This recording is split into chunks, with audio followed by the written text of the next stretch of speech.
저도 뭐 유명한 목사님 아는 분들 많지만 이보다 더 정말 깊이 있는 축사가 어디 있겠습니까? 이 진솔한 축사가 어디 있겠습니까? 이제 말씀을 나누겠습니다. 서울 청원하교회의 첫 번째 말씀입니다. 로마서 5장 18절에서 21절까지 말씀입니다.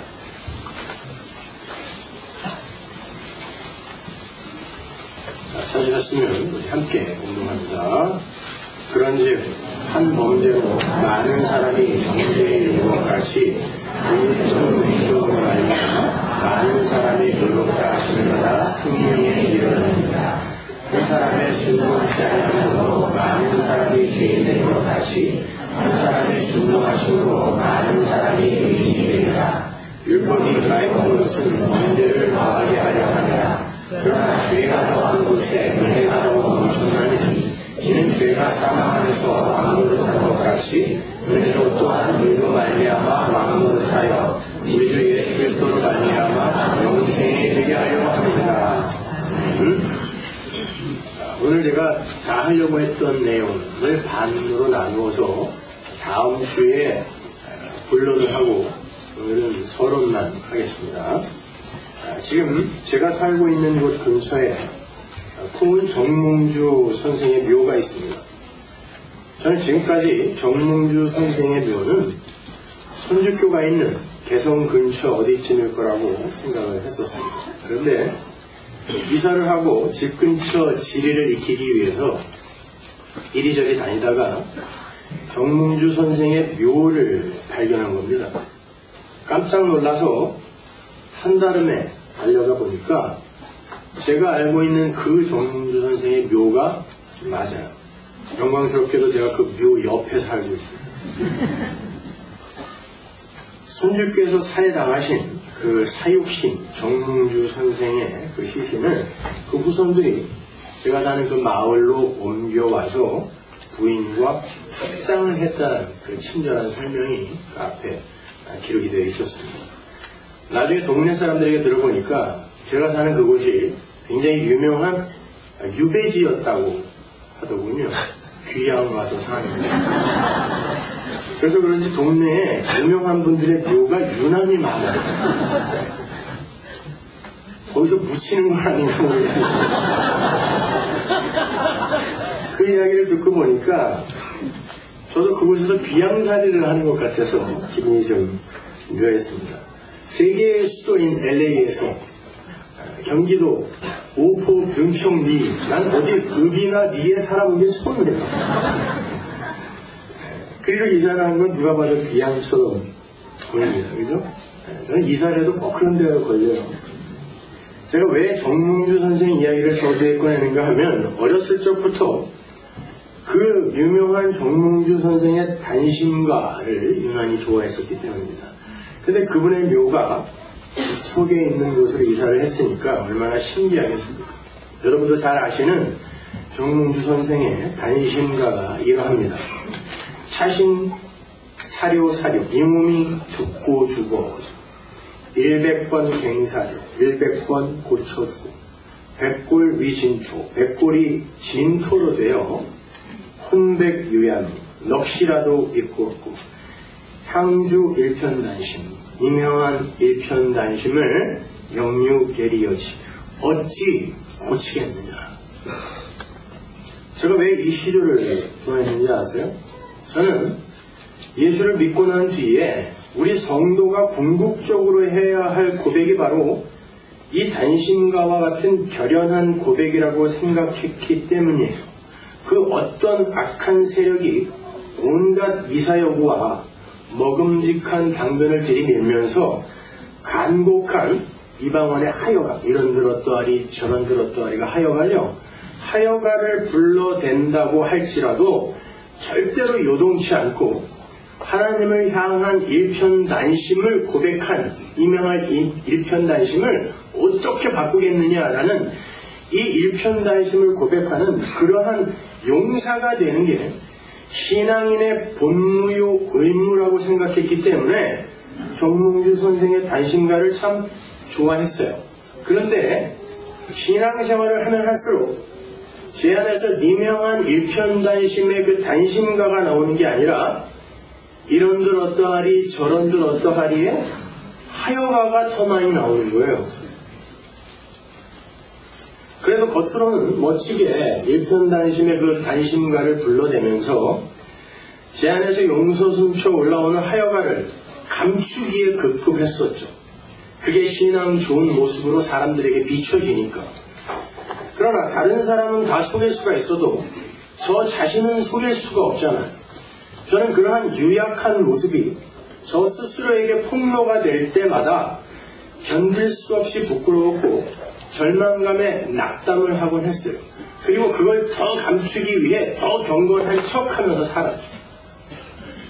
근데 어느 순간 말씀의 귀가 열리고 그 은혜의 복음이 이해가 되어지면서 저는 참 많이 위로를 받았어요. 자유로워졌습니다. 단심가는 님 향한 그 일편단심에 그 성도가 하나님께 올려드리는 고백이 아니라 하나님이 자기 백성에게 불러주시는 사랑의 노래라는 걸 깨닫게 된 거예요. 이 몸이 죽고 골백 번 죽는다고 할지라도 나는 너를 반드시 사랑하고 반드시 구원해내고 말 거야. 이 단심가는 예수가 우리에게 불러주는 노래라는 것입니다. 그게 바로 복음이죠. 그런데 그러한 하나님의 열심이 내 안에서 단심가를 부르면서 나를 이끌고 계시는 그 동안에 육적 나, 이 육적 나가 이런들 어떠하리 저런들 어떠하리에 그 하나님의 열심을 방해하고 있는 게 우리의 현실이에요. 솔직히 시작해요. 그래서 성도는 자기 안에서 동시에 들려오는 단심가와 하여가 사이에서 올바른 자아인식을 하게 되는 거고 하나님의 능력과 은혜 앞에 항복해 들어가는 거예요. 그러니까 이런 겁니다. 성도는 끊임없이 하여가로 타협되기를 모색하고 있는 그런 자신의 모습을 바라보면서 육의 불가능함과 무력함을 인정하게 되는 그러한 죽음의 과정과 그래서 예수님이 홀로 완성하실 수밖에 없었다라는 내가 다 이루었다. 그게 십자가잖아요. 그 승리의 현실을 동시에 경험하게 되는 거예요. 그것이 구원의 현재성이라 할 수 있는 거죠. 오늘 본문이 바로 그런 하나님의 단심가와 성도의 하여가에 관한 내용인 거예요. 아니 성경 전체가 바로 그 이야기예요. 사실 우리는 구원을 얻는 순간 구원이 무엇인지 영생이 무엇인지 은혜가 무엇인지 다 알게 되고 그 다음부터는 실천을 쌓아가는 그런 신앙생활을 하는 게 아니란 말입니다. 이제 각 신앙생활에 입문한 그런 견성, 그 기초, 견성의 단계에 있는 사람들은 몸에 피가 펄펄 끓어서 십자가도 질 기세로 이리 뛰고 저리 뛰고 하지만 복음을 점점 이해하게 되고 오도, 그 도, 길, 복음, 말씀, 진리의 깊은 단계, 오도의 길로 들어가게 되면 그게 얼마나 무모하고 어린 생각이었는지를 몸으로 체득하게 돼요. 그리고는 약할 때 강함이 되시는 방식으로 아들을 만들어 가시는 하나님의 아들 만들기 프로젝트를 이해하게 되는 걸 신앙생활이라고 하는 거예요. 우리는 구원을 얻는 순간부터 자기에게 불가항력적으로 찾아온 그 은혜의 선물이 어떤 것인지를 차근차근 배워가는 거예요. 언제까지요? 죽는 날까지요. 여러분의 인생 동안에 그게 완성이 안 돼요. 성도의 신앙생활은 내가 무엇을 하는가에 초점이 있는 게 아니라 하나님이 누구이신가를 아는 데 초점이 있는 거예요. 그리고 왜 하나님 나라, 그 성전은 하나님이 창조하셔야만 하는지를 마음 깊이 깨달아 알고 가는 게 신앙생활의 올바른 목적지이란 말이에요. 진짜 개혁주의, 왜곡된 개혁주의 말고 진짜 개혁주의는 바로 그렇게 하나님이 누구이시며 그분이 하신 일이 무엇인지를 세상에 드러내는 게 개혁주의지. 솔라 피데, 솔라 그라시아, 솔라 스크립트라, 오직 은혜, 오직 말씀, 오직 복음, 오직 믿음, 이게 하나님이 우리를 구원하시는 방식이다를 드러내는 게 개혁주의잖아요. 근데 오늘날 왜곡된 개혁주의는 어떻게 되어 있어요? 그렇게 믿음을 가진 나, 은혜 받은 나, 이걸 자랑하는 걸 개혁주의라고 이야기한단 말입니다. 저는 그걸 지적하는 거예요. 기독교는 하나님이 드러나는 것이지 우리가 드러나면 안 된단 말입니다. 그래서 성경 전체에 그렇게 많은 성전 청량의 이야기와 성전의 시초들이 등장하는 거예요. 성전은 누구? 고린도전서에서 나 청량을 해서 조금이라도 하나님의 뜻에 맞지 않게 지어진 곳이 한 군데라도 발견이 되면 하나님의 영광이 그리로 안 들어가셔요. 그죠? 에스겔서에서 보면 하나님이 준 치수 그대로, 그 양식 그대로 새 성전이 만들어지자 그리로 하나님의 영광이 돌아간단 말입니다. 그러면 성전 청량이라는 게 뭐겠어요? 여러분을 어떻게 청량하겠습니까?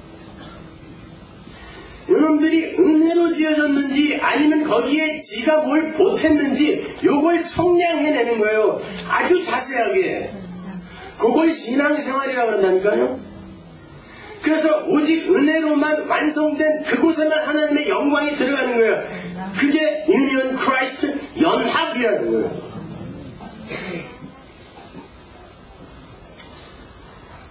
성경의 마지막 책인 요한계시록도 성전 청량으로 끝이 나죠. 계시록 21장.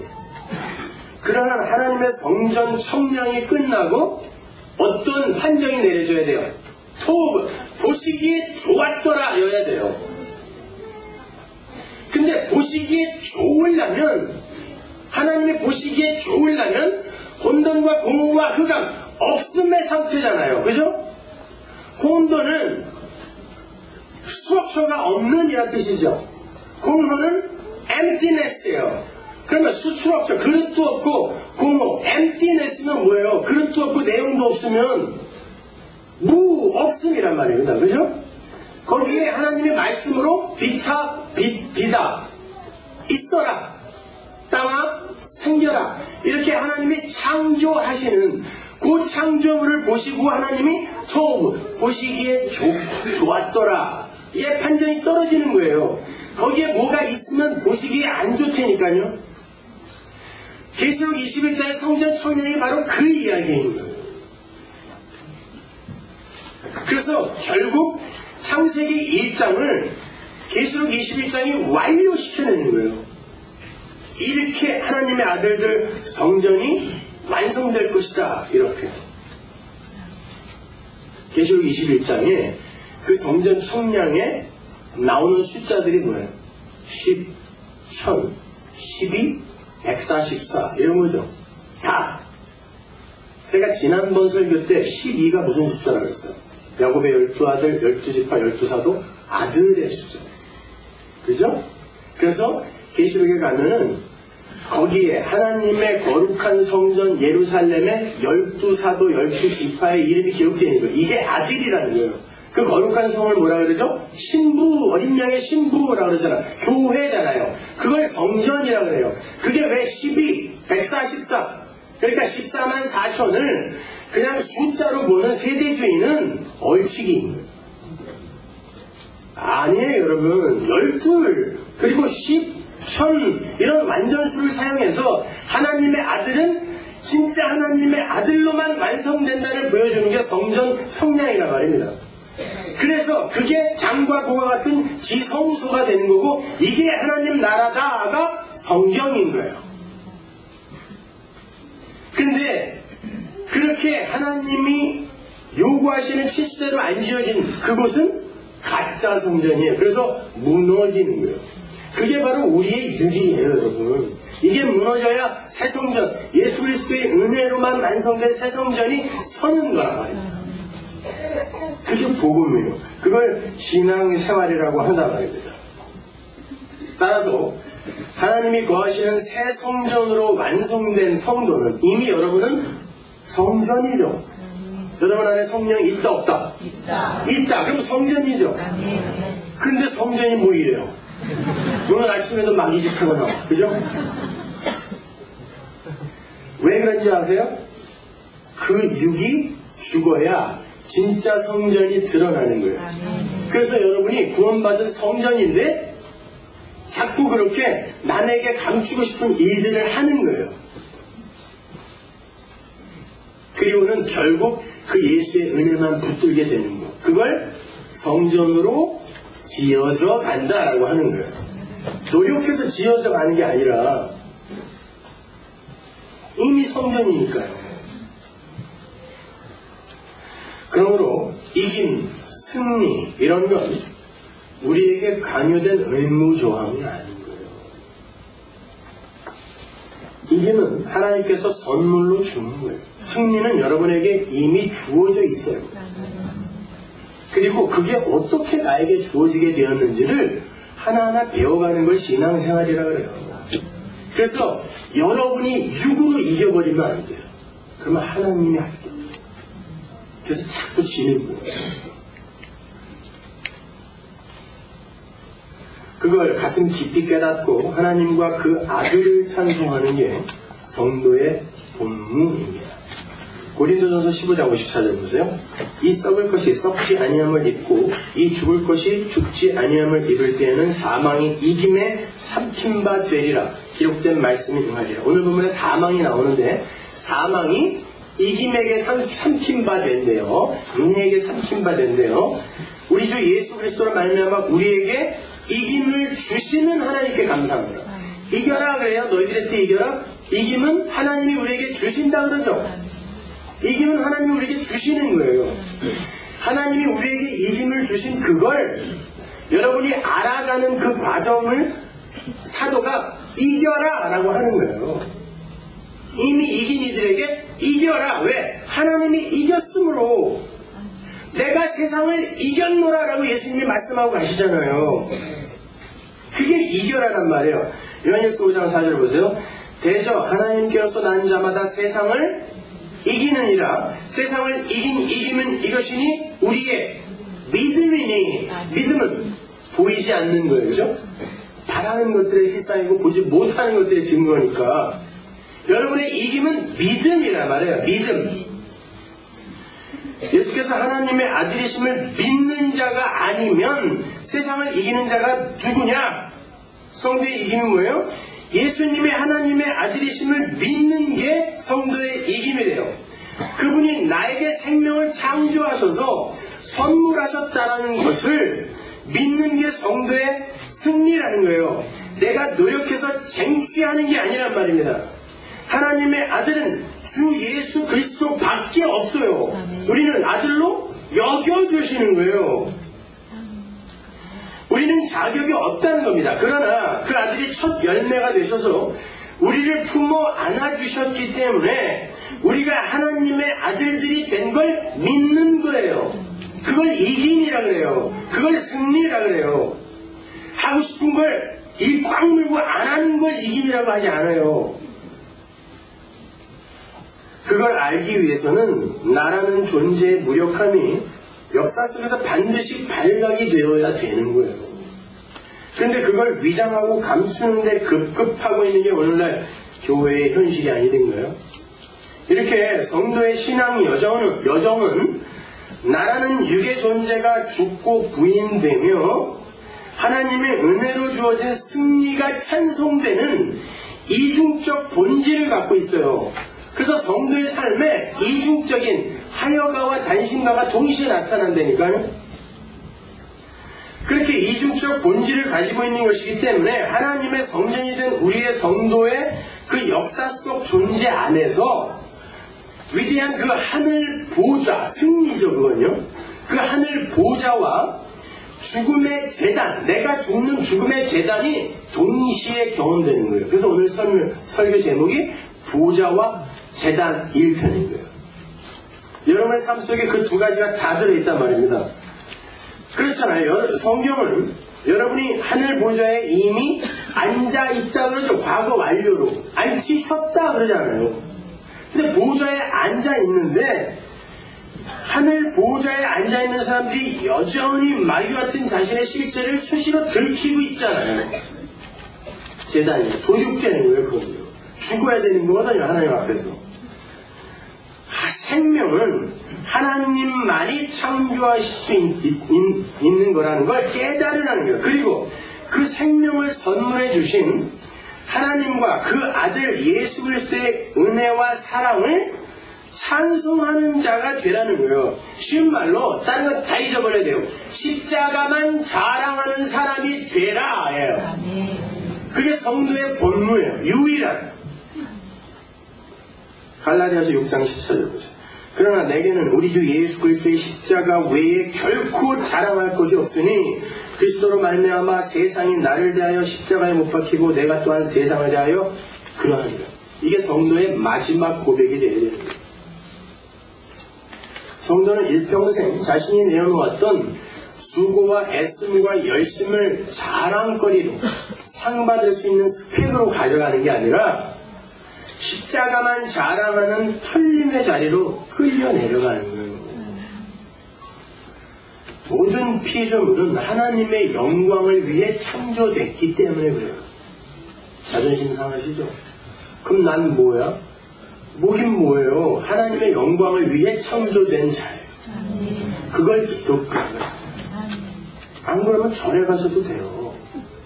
거기도 똑같은 얘기 해주잖아요. 착하게 잘 살자, 마음을 비우자, 청명 결백하자. 교회에서 이게 가르쳐야 할 게 이런 거라면 절에 가지 뭐하러 여기 와서 이렇게 더운데 앉아있어요. 밖에는 추운데 여기 왜 이렇게 더워요? 밥도 주는데 거기는. 여기는 밥이 없어요. 부엌이 없어요. 골로새서 1장 16절 만물이 그에게 창조되되 하늘과 땅에서 보이는 것들과 보이지 않는 것들과 혹은 보좌들이나 주관들이나 정사들이나 권세들이나 만물이 이 안에는 마귀도 포함된 거예요. 에베소서에 보면 정사와 권세와 하늘의 악한 영 이게 마귀들이 계급이란 말이죠. 근데 그것들까지도 만물이 다 그로 말미암고 그를 위하여 창조됐대요.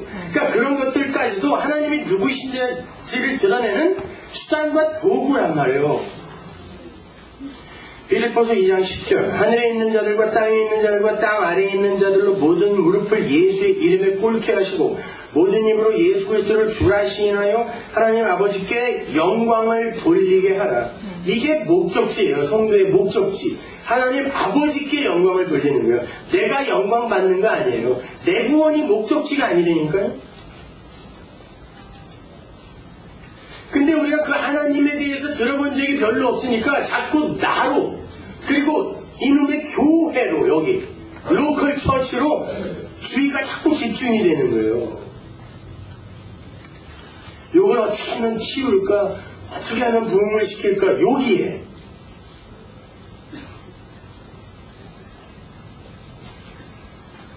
오늘 본문을 보면요. 죄의 왕노릇이라는 어구와 은혜의 왕노릇이라는 어구가 나와요. 많은 분들이 자신의 삶 속에서 죄의 왕노릇이 끝나면 은혜의 왕노릇이 찾아오는 거라고 생각해요. 실제로 그래요. 여러분 지금 은혜 입었죠? 그럼 은혜가 왕노릇합니다.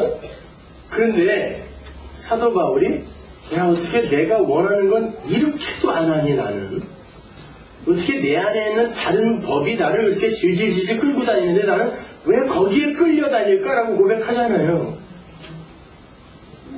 그건 하나가 끝나고 하나가 오는 그런 방식으로 오는 게 아니란 말입니다.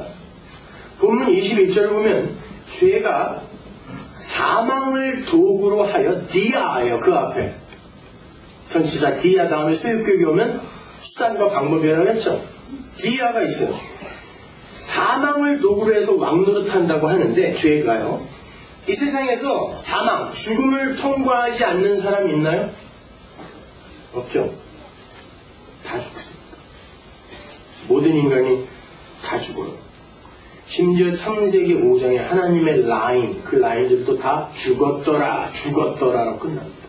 다 죽습니다. 그렇다면 이 세상에 태어나는 모든 인간은 죽는 날까지 죄의 왕노릇하에서 종노릇하다가 결국 사망으로 들어가는 거죠. 그래서 죽는 거예요. 육이 죽는 거예요. 근데 성도 안에서는 은혜가 왕노릇한다 그래요. 은혜가 왕노릇을 하면 죽으면 안 되잖아요. 근데 은혜가 왕노릇하는 성도도 이 땅에서 죽어요. 다른 인간들과 마찬가지로 성도도 죽습니다. 그러나 다른 게 있어요. 모든 인간이 살기 위해 발버둥 치면서 자기개발 자아 확장에 전념하며 살다가 결국 절망 속에서 죽음을 맞이하지만 성도는 이렇게 육이 죽어야 하나님께서 은혜로 선물해 주시는 진짜 생명이 내게 주어진다는 것을 알고 죽는 게 달라요. 그래서 성도의 삶에 은혜가 개입을 하면 고난이 함께 따라오는 거예요. 노아가 은혜를 입자마자 창세기 6장에 나오죠. 노아는 은혜를 입었더라. 그죠? 은혜를 입자마자 뭐예요? 산 위에 올라가서 배 만들어야 돼요. 인생을 차압당하는 거예요. 뭐에게? 은혜에게. 그래서 왕이에요, 은혜가. 근데 세상에서는 부인되고 부정되어지는 거예요. 그 왕이 그렇게 끌고 간다니까요. 그래서 결국 노아가 은혜의 왕노릇에 의해 도달한 지점이 어디예요? 우리는 우리가 맞을 저주의 비를 대신 맞아내는 주 방주 안에, 예수 안에 들어가야 사는 거구나 깨닫는 거예요. 이게 은혜의 왕노릇이에요. 아브라함에게 은혜가 찾아왔어요. 은혜가 왕노릇하자 아브라함이 어디로 끌려가요? 갈대아 우르, 메소포타미아 문명의 발상지에서 광야로 끌려가요. 결국 어디서 죽습니까? 무덤 하나 얻어요. 무덤 하나. 얼마나 그 아브라함이 보잘것없는 그런 삶을 살았는지만 풍성하게 폭로당하고 무덤에 갇혀요. 근데 뭘 알고 갔어요? 구원은 내가 언약을 어떻게든 성취해내려고 수고와 열심을 부리는 데에서 내게 주어지는 게 아니라 여호와 이레 하나님이 준비하시는 제물 어린 양에 의해 내가 살아나는 거구나 아는 거예요. 은혜가 가입하면. 그래서 그 모리아산 이후에 아브라함이 이게 진짜 구원이구나. 이제 알았으니까 나는 믿음의 조상답게 살아야지 이렇게 살지 못하고 그 나이에 그 연세에 또 후처들을 얻어서 자식들을 또 이렇게 낳은 걸 보여주는 거예요. 이스마엘 낳고 무지하게 혼났죠. 그 일을 모리아산을 경험하고 또 하더라를 보여주는 거예요. 은혜가 그걸 드러낸다니까요. 아브라함이 그럴 거예요. 모리아산으로 그냥 끝내면 되지. 하나님 그 뒤에 얘기는 뭐하러 적어놔갖고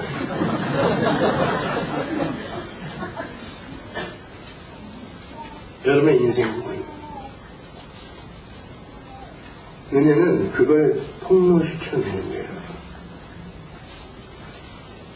그렇게 성도는 육을 변화시키고 성숙시켜서 구원에 이르는 게 아니라 은혜 홀로 왕노릇해서 구원을 성취해낸다는 걸 은혜의 왕노릇이 가르치고 있는 거예요. 그래서 은혜의 왕노릇이에요. 은혜가 왕노릇하여 구원해내는 거지 내가 거기에 뭘 보태서 구원받는 거 아니구나. 요걸 배우는 거란 말이에요. 이렇게 생각하시면 돼요. 종은 왕에게 종속된 자죠. 왕이 사약 내렸는데 내게 조금 이따 먹을게. 그럼 돼야 안 돼요. 반만 줄여주세요. 돼야 안 돼요. 물 좀 타주세요. 돼야 돼. 주면 먹어야 돼요. 어떻게? 절하고 먹어야 돼요. 이게 죄라는 왕이 사망을 갖고 왕노릇하는 거예요. 다 죽어야 돼요. 누구든지 벗어날 수가 없어요. 은혜가 왕노릇하면 은혜에 의해 그가 살아나는 거예요. 왜? 이김이 은혜가 사망을 어떻게 했다고요? 이겼다, 먹었다 그러잖아요. Death of death in death of Christ. 예수의 죽음이 우리의 죽음 사망을 먹은 거예요. 이겨낸 거란 말이에요. 그걸 배우는 거예요, 여러분. 그래서 은혜의 왕노릇이에요. 근데 우리 자꾸 우리가 왕노릇해서 거기서 벗어나려고 한단 말이에요. 그거 아니란 말입니다. 자, 로마서 5장 21절 보세요. 은혜가 왕노릇해서 성도를 어디로 끌고 가는지. 이는 죄가 사망 안에서 왕노릇한 것 같이 은혜도 또한 의로 말미암아 왕노릇하여 우리 주 예수 그리스도로 말미암아 영생에 이르게 하려 함이자. 은혜가 왕노릇해서 어디로 끌고 가요? 영생. 복 아니에요. 여러분이 생각하는 그런 복. 문제 해결, 질병 치유 이런 거 아니에요. 여러분 눈물 흘리게 해주는 거 그런 거 아니에요. 그냥 울면 다 은혜 받을 때 아니에요. 은혜는 여러분에게 영생을 삽니다. 영생이 뭐죠? 오래 사는 거, 죽지 않고 영원히 사는 거, 지옥에서도 영원히 살아요. 영생은 하나님의 생명이에요. 근데 그 하나님의 생명, 신적 생명을 우리가 어떻게 갖게 되냐고요. 그분과 연합이 돼야 되죠. 그래야 돼요. 하나님이 내 안에 들어와야 돼. 그걸 연합이라고 한단 말이에요. 예수님이 영생은 뭐라 그러죠? 하나님과 하나님이 보내신 자 예수 그리스도를 아는 것 그거죠. 그 아는 것이 기노스코예요. 그걸 히브리어로 바꾸면 야다거든요. 그 야다가 어디에 나오는지 아세요? 그 단어가 아담과 하와가 동침함에 창세기 4장이죠. 그죠? 아담과 하와가 동침하는 걸 안다라고 그래요. 히브리 사람들이 안다의 개념이에요. 그것이. 그냥 이렇게 너 나 알아? 이게 아니에요. 연합이에요. 부부가 동침하여 연합되어지는 그걸 안다라고 그래요. 그 연합이에요. 그걸 영생이라고 한다니까요. 그러면 인간과 하나님이 연합하기 위해서는 인간이 갖고 있는 걸 조금 내놓고 하나님이 갖고 있는 걸 조금 내놓고 그래서 합의하여 연합되잖아요. 신과 인간은 그렇게 자기가 갖고 있는 걸 내놓아 섞을 수가 없어요. 피조물이 부인되고 부정돼야 하나님과 연합이 가능해요. 그러면 은혜는 성도를 어디로 끌고 간다는 거예요? 십자가, 부인의 자리로 끌고 간다는 거예요. 그래서 하나님이 통째로 채우셔야 되는 거예요. 우리 안을. 근데 우리는 하나님처럼 되고 싶어서 말이죠. 선악과 따먹은 아담과 하와처럼 그렇게 하나님처럼 되고 싶어서 인간 이 본연의 자존심을 지키고 싶은 거예요. 그래서 그 은혜를 거부하는 거예요. 자꾸. 뭐 기독교가 그렇게 심플해? 네, 그래서 복음이에요. 근데 이 똑똑한 인간들이 그걸 못 받았어요.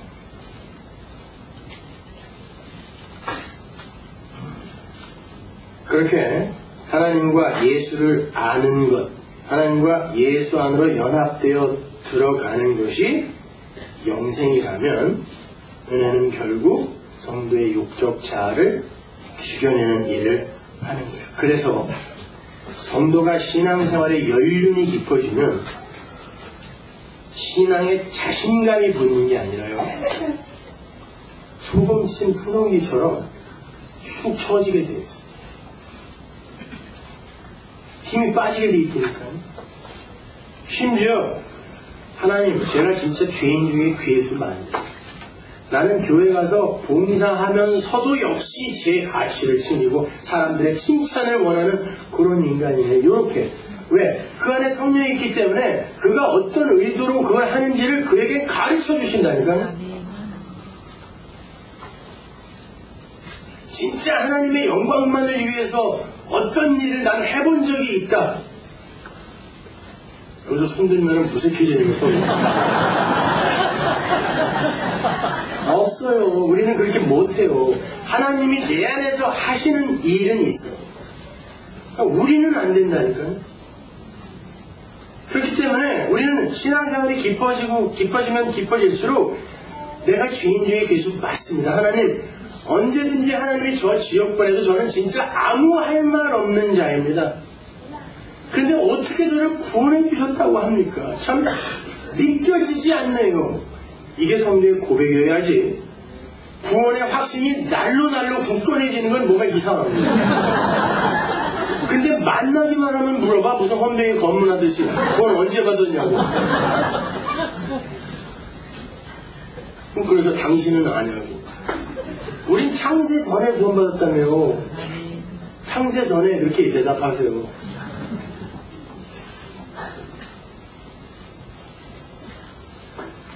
신앙인은 할 말이 점점 많아지는 게 아니라 점점 말이 없어져야 돼요.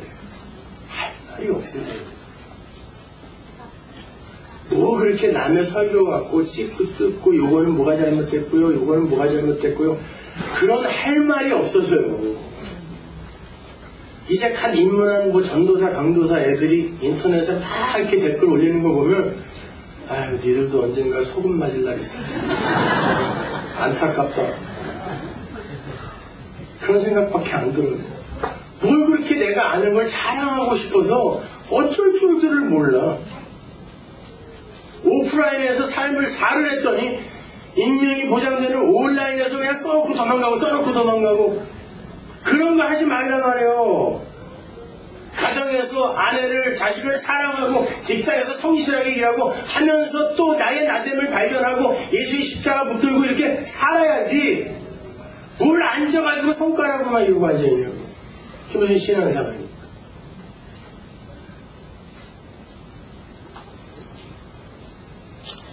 그렇게 우리는 나의 나된 것은 모두 하나님의 은혜라는 것을 깨닫는 그 자리로 은혜의 왕노릇에 의해 끌려가는 거예요. 그게 복음입니다. 그러한 복음의 현실을 본문 18절이 어떻게 표현하고 있는지 보세요. 그런즉 한 범죄로 많은 사람이 정죄에 이른 것 같이 의의 한 행동으로 말미암아 많은 사람이 의롭다 하심을 받아 생명에 이르렀느니라. 여기서 많음이라고 번역된 헬라어 파스, 형용사 파스는 many 아니에요. every, 모든이에요. 모든. 그러니까 한 범죄로 모든 사람이 죄인이 되었고 의의 한 행동으로 모든 사람이 의의 영생에 이르는 거예요. 앞에 모든은 모든 인류고 뒤에 모든은 영생 얻은 모든이에요. 그래서 영생이에요. 그러니까 중요한 건 영생에 이르게 된 모든 사람이 무엇에 의해 영생에 이르렀느냐, 이걸 밝히면 되는 거예요. 뭐라 그래요? 각자의 행동으로 영생에 이르렀다 그래요? 한 행동으로 영생에 이르렀다 그러잖아요. 오늘 본문이 한 행동. 누구의 한 행동? 예수의 한 행동. 그걸로 의가, 영생이 우리에게 이르렀다. 이게 초점이라니까요. 그걸 설명하기 위해 한 사람의 죄로 모든 인류가 죄로 떨어지는 이 장치가 필요했기 때문에 원죄니 뭐니 이딴 얘기가 나오는 거예요. 왜 아담의 죄가 나에게까지 전가되어야 되고 이런 거 따질 필요 없어요, 여러분. 예수라는 한 분의 의의 한 행동으로 나는 생명을 얻을 수 있다를 설명하기 위해 하나님이 아담이라는 한 사람을 통해 모든 존재가 죄인으로 떨어지는 걸 장착해 놓은 거란 말입니다. 그래서 아담을 오실자의 표상이라고 하는 거예요. 오실자를 설명하기 위한 수단인 거예요, 아담은. 근데 자꾸 우리는 아담에서 출발을 해서 하나님의 방법과 도구로 사용하여 나의 구원과 나의 복을 챙기려고 하니까 성경이 엉터리로 얽히는 거예요, 여러분.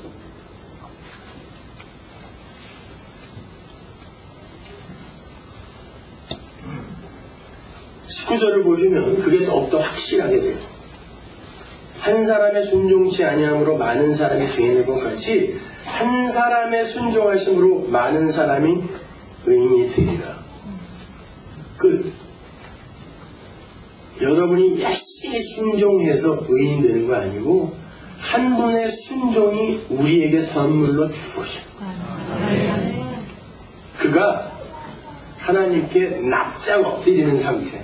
난 아무것도 아니네요. 이렇게 하나님 앞에서 없음의 자리로 가서 하나님과 연합되는 상태를 순종이라. 순종은 항상 온전해야 돼요. 여러분이 99가지 순종하다가 하나 어기면 그건 불순종이라고 해요. 100개를 통틀어. 성경이 그러잖아요. 그럼 완벽한 순종은 어떻게 해야 돼요? 하나님께 함몰돼 들어가야 돼요. 그 앞에서 없어져 버려요. 순종이라니까요. 그래서 하나님이 우리에게 순종을 선물해 줬다라는 건 우리를 순종하는 자로 만들어 내었고 그렇게 만들어 내실 거란 뜻이라고 해요. 그걸 순종이라고 해요. 그러니까 로마서 5장의 전체 내용은 예수 그리스도의 십자가, 그 은혜의 십자가만이 영생의 근거라는 그 복음의 핵심을 구구절절히 설명하고 있는 거예요. 그 한 분이신 예수 그리스도만이 생명의 근거가 되시는 분이다라는 거죠. 그 예수 그리스도의 대표성, 다른 말로 영생 얻는 모든 피조물측의 자격과 조건을 부정해버리는 거. 그래서 대표가 필요한 거잖아요. 한 사람이 필요한 거니까. 그런 그 모든 피조물의 자격과 조건을 부정해버리는 구원의 진리를 설명하기 위해 아담이 창세기 1장부터 등장하는 거란 말입니다. 그래서 죄, 율법, 아담 요 앞에 천부디아라는 전치사가 들어가 있고 그 뒤에 명사들이 다 소유격인 거예요. 하나님이 방법과 수단, 도구로 사용하셨다.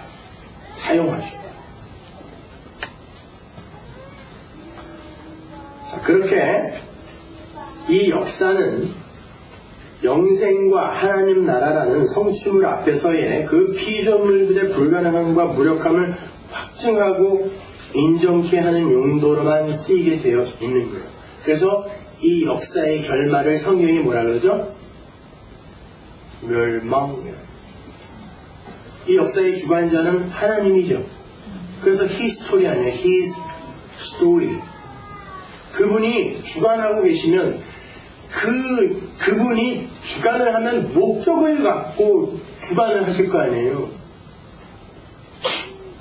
목적이 뭐냔 말이에요. 역사와 인생의 목적. 인생이 결국 어떻게 돼요? 죽잖아요. 멸망이라니까요. 역사도 멸망이에요. 베드로후서 3장 7절 보세요. 이제 하늘과 땅은 그 동일한 말씀으로 불사르기 위하여 간수하신 바 되어 경건치 아니한 사람들의 심판과 멸망의 날까지 보존하여 두십시오. 멸망이에요.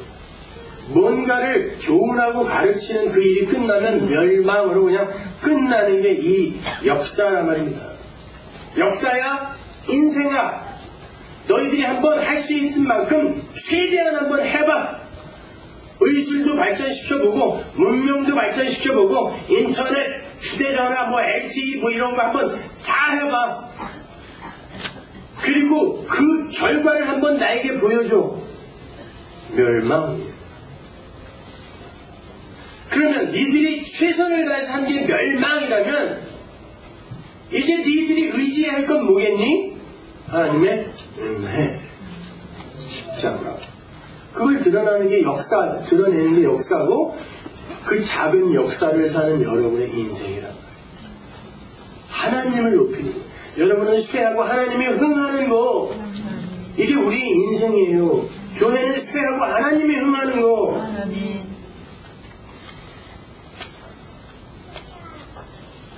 그렇게 이 역사와 우주는 멸망으로 끝이 나게 되어 있는 것인데 그 속에서 어떤 이들이 부활 생명을 선물 받는 걸 구원이라고 해요. 근데 인간들은 참으로 지독하게 자기들의 불가능함과 무력함을 인정하지 않으려고 그러죠.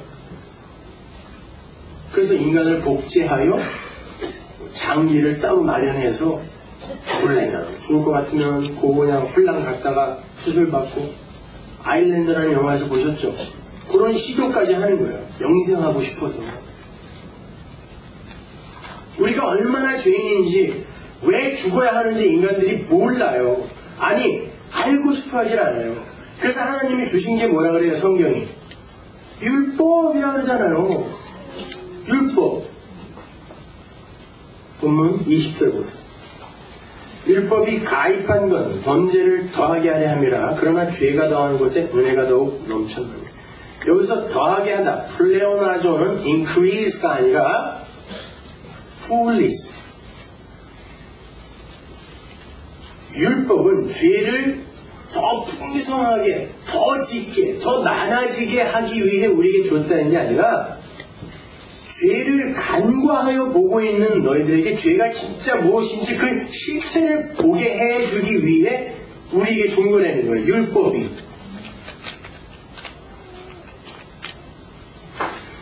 바리새인들이 왜 예수님에게 독사의 새끼라는 욕을 먹었죠? 1회에 2번씩 금식하고 수시로 기도하고 길거리에서 기름 발라가면서 기도하고 제사에 열심을 부린다라고 거들먹거리다가 독사의 새끼라는 욕을 먹었어요. 이게 다 어떤 항목이에요? 율법에서 요구하는 항목들이에요. 근데 그걸 열심히 했는데 하나님이 찾아오시더니 그 율법의 주인이신 그분이 오시더니 이 독사의 새끼들아라고 욕을 하더라니까요. 왜? 그들이 뭔가 잘못했기 때문에 그렇죠. 그러면 율법을 잘 지켰는데 독사의 새끼라는 욕을 먹었다는 건 하나님이 그 율법을 지키라고 준 게 아니었다는 뜻이죠. 하나님은 그 율법을 통하여 그들의 죄를 지적하려고, 진짜 죄가 무엇인지를 지적하려고 율법을 주셨다고 하는데, 오자마자 율법을 잘 지킨 사람들에게 이 독사들아 그랬단 말이에요. 나귀들아 그랬단 말이에요. 그러면 하나님이 밝히려고 했던 죄가 뭐예요? 나는 율법 지킬 수 있어요. 요걸 죄라고 하는 거잖아요, 하나님이. 어렵죠? 왜? 건강한 교회에서 우리는 그게 올바른 신앙인의 신앙생활인 줄 알았잖아요. 그렇게 배웠단 말입니다. 그래서 뭐 도덕법은 남아있고 십자가가 그렇게 조목조목 나누어서 요거는 조금 놔두고 요것만 내가 십자가에서 해결할게. 그런 십자가입니까? 그렇게 십자가가 불완전해요? 도덕법, 율법은 남겨놓고 해결한 거예요?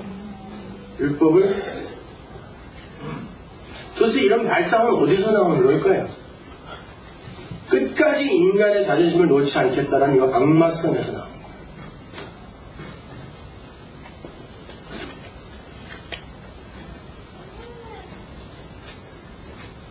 하나님이 율법의 주인이고 율법이 하나님을 드러낸다라고 하는 건 인간들의 불가능함과 무력함을 폭로시켜서 하나님만 거룩하고 하나님만 온전한 분이심을 드러낸다는 뜻이에요. 예수님은 하나님 그 율법을 다 지킬 수 있다 이게 아니라, 그러면 뭐 여자들 월경한 다음에 정결례식 행하고 하나님은 그런 거 해야 돼요? 그게 왜 율법에 나오냐고요. 그게 아니라니까요. 그걸 세목화하여 지켜내려고 한 게 마귀들이었단 말이에요. 인간들이었단 말이에요. 독사의 새끼들. 그게 아니라 니들이 도대체 이 선한 것을 가지고도 어떻게 사는지를 내가 보여줄게. 어떻게 살았어요? 그걸 지키더니 자기 자랑을 삼더라는 거예요. 그리고는 다른 사람들과의 차별을 증명해보려고 하는 요걸 증명하는 거예요. 요거를. 그게 죄라는 거예요. 그 잘난 거 지켜놓고 반대급부 원하는 거. 그리고 칭찬 아니면 만족 이런 거라도 챙기려고 하는 그 인간들의 죄성, 이걸 폭로하는 게 율법이란 말입니다. 오늘날도 마찬가지죠. 주일 성수해라, 11조 해라, 선교해라, 구제해라, 선한 일에 힘써라, 봉사해라. 성도들에게 명령이 떨어집니다. 설교를 빙자하여 목사가 성도들에게 하고 싶은 말을 하겠죠. 그때 어떤 일이 일어나죠? 그리고 꼭 붙이죠, 거기다.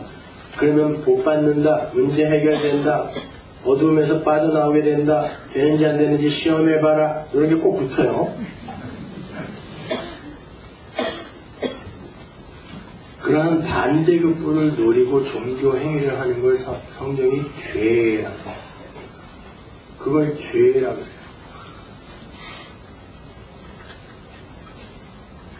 그게 바리새인의 죄였잖아요. 여러분, 정말 우리가 기특한 일을 해내고 그걸 전부 하나님께만 영광으로 돌리나요?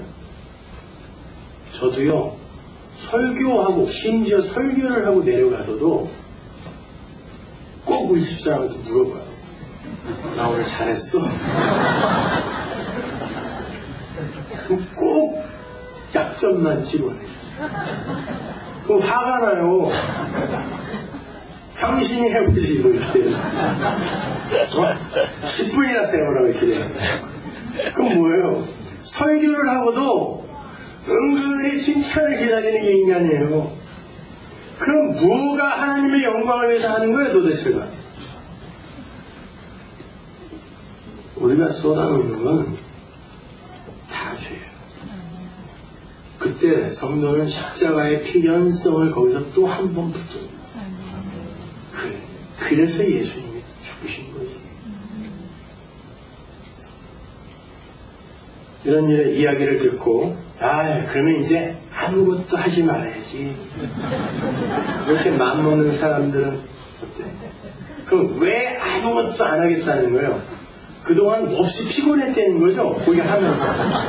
그럼 그거 하나님의 영광을 위해서 했던 거예요? 지 영광을 위해서 했던 거예요? 지 영광을 위해서 했다는 거예요. 나는 이제 더 이상 손해보기 싫어? 아무것도 안 하는 사람이나 나랑 똑같다면 내가 왜 손해봐? 나의 영광을 위해서 하는 거예요. 그럼 아무것도 안 하겠다라는 건 하나님의 영광을 위해서 안 하겠다는 거예요? 나 표현하자고 안 하겠다는 거 아니에요. 그러니까 율법을 주면 이렇게 인간은 죄만 쏟아낸다니까요. 죽어라고 하면서 자기 만족 챙기고, 아니면 그럼 아무것도 안 해도 되겠네, 요렇게 또 지 영광 챙겨갖고. 율법이 가입하여 여러분의 죄를 드러낸다는 이야기가 무슨 얘기인지 아시겠어요? 우리는 그런 선한 명령 앞에서 여전히 자기만 챙겨가는 사람들이에요. 그래서 예수 믿자는 거예요, 여러분. 예수를 닮아가는 게 아니라니까요. 어떻게 닮아갈 거예요? 남의 장사집 가서 다 뒤집어 엎는 거 이런 거? 안식일날 막 남들은 열심히 기도하고 경건하게 예배하는데 미리 싹 부셔먹고 이러는 거? 남들 예배하는데 안식일날 청년들하고 소주 한잔 하는 거? 뭐요? 신은 우리가 닮을 수 있는 존재가 아니에요. 신은 우리의 믿음의 대상이지 롤모델이 아니란 말입니다.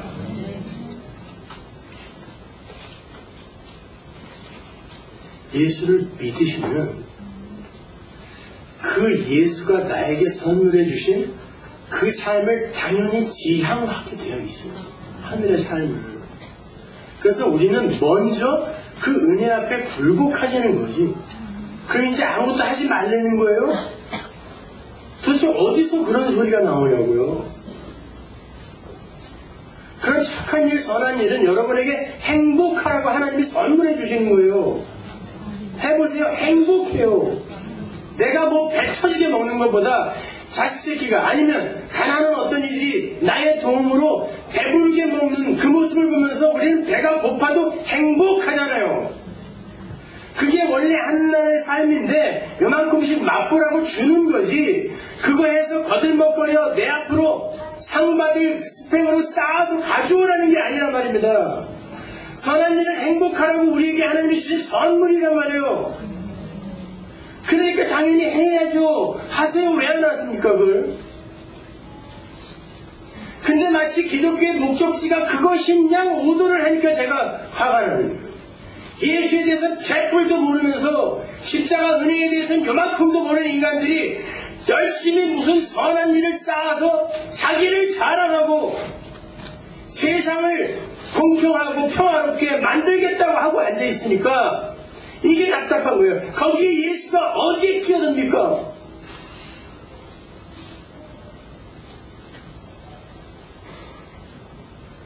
여러분 안에 진짜 그 예수의 은혜가 있으세요? 그러면 이제 말을 줄이세요.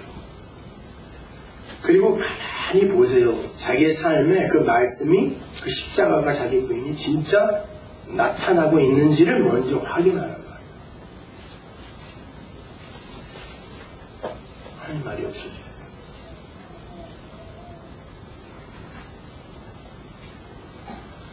그런데 사도 바울이 율법이 가입했다. 가입했다라는 말은 가만히 숨어 들어갔다. 율법이 가만히 숨어 들어갔어요. 시내산 위에서 아주 난리 굿을 치면서 들어왔어요. 근데 바울은 그걸 모르는 바가 아닐 텐데 가만히 숨어서 들어왔어요. 그 말은 율법이 표면적으로 인간들에게 요구하던 그것 말고 숨어있는 다른 뜻이 있었다는 뜻이에요. 그래서 가입했다. 가만히 숨어 들어갔다는 얘기예요. 그게 뭐겠어요? 얘들은 죄인이야. 열심히 시켜서 하나님을 감동시켜봐. 이게 표면적인 거라면 숨어있는 의미는 너희들은 죄인이야. 무력한 자야. 이런 숨은 의도가 숨어 있었다는 거예요. 로마서 5장 13절 보세요.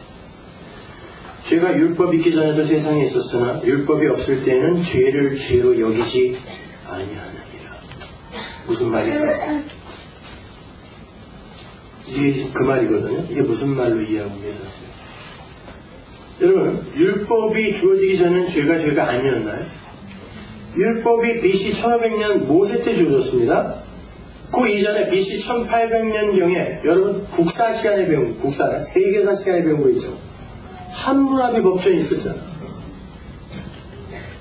바벨론 왕 함무라비가 제정한 법, 그 법이 뭐야? 살인하지 말라, 간음하지 말라, 도둑질하지 말라요. 함무라비 법전이.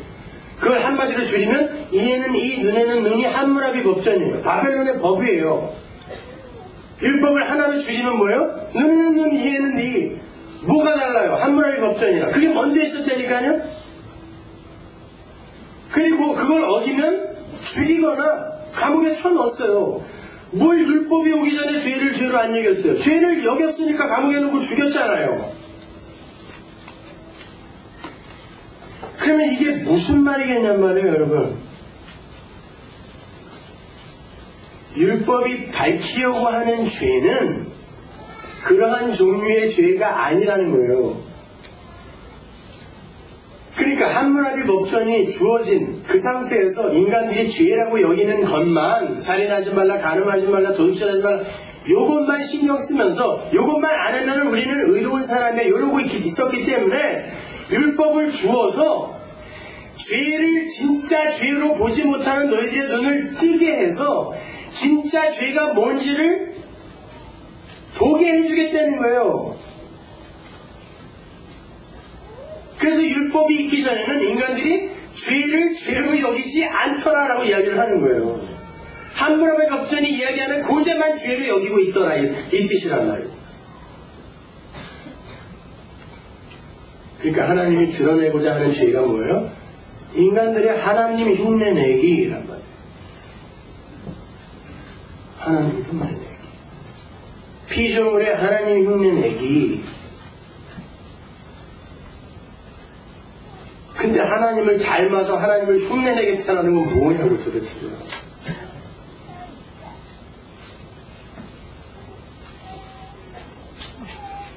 성도는 그러한 율법 앞에서 역시 나는 죄인 중에 그 예수가 맞습니다라는 고백을 하는 자리로 내려가게 되어 있는 거죠. 그러면 그때 나는 이 선한 것 갖고도 이렇게 죄만 짓는구나. 난 죄인 중에 계속 맞구나. 율법으로 그렇게 내가 죄인됨을 알게 되는 그 자가 붙을 수 있는 게 뭐죠? 은혜죠. 그래서 죄가 더한 곳에 은혜가 더하더라 라고 이야기하는 거예요. 명쾌하죠, 그죠? 사도 바울이 그 얘기하는 거예요. 그러니까 이 이야기를 하면서 율법도 끌어들이고 천재죠, 천재이잖아요. 구원이라는 게 바로 그런 거예요. 우리의 처음 자리가 어디였음을 확실히 깨닫고 그 없음의 자리에서, 혼돈과 공허의 자리에서 존재로 만들어주시고 거기에 생기까지 불어넣어서 영생을 주시는 하나님의 영광과 능력을 찬송하는 자가 성도예요. 이게 에베소서잖아요. 찬송이 되게 하려 하십니다. 성도야, 찬송이 되게 할 거야. 찬송. 그렇게 우리를 쫓아오시면서 열심히 단신가를 불러내시는 하나님의 열심 앞에 항복하는 자가 되는 것, 그게 성도의 신앙 생활입니다. 그래서 여러분의 인생에 영광스러운 하늘 보좌의 현실과 무섭게 도륙당하는 재단의 현실이 공존하여 나타나는 거예요. 다음 시간에는 제가 구약의 여기저기를 찾아다니면서 구약에 어떻게 그 재단과 보좌가 우리에게 먼저 약속되고 있는지를 제가 성경을 근거로 해서 설명해 드릴게요. 그걸 성경 신학이라고 하는데, 오늘은 결론으로 로마서 9장의 말씀을 함께 읽고 마치도록 하겠습니다. 로마서 9장 11절.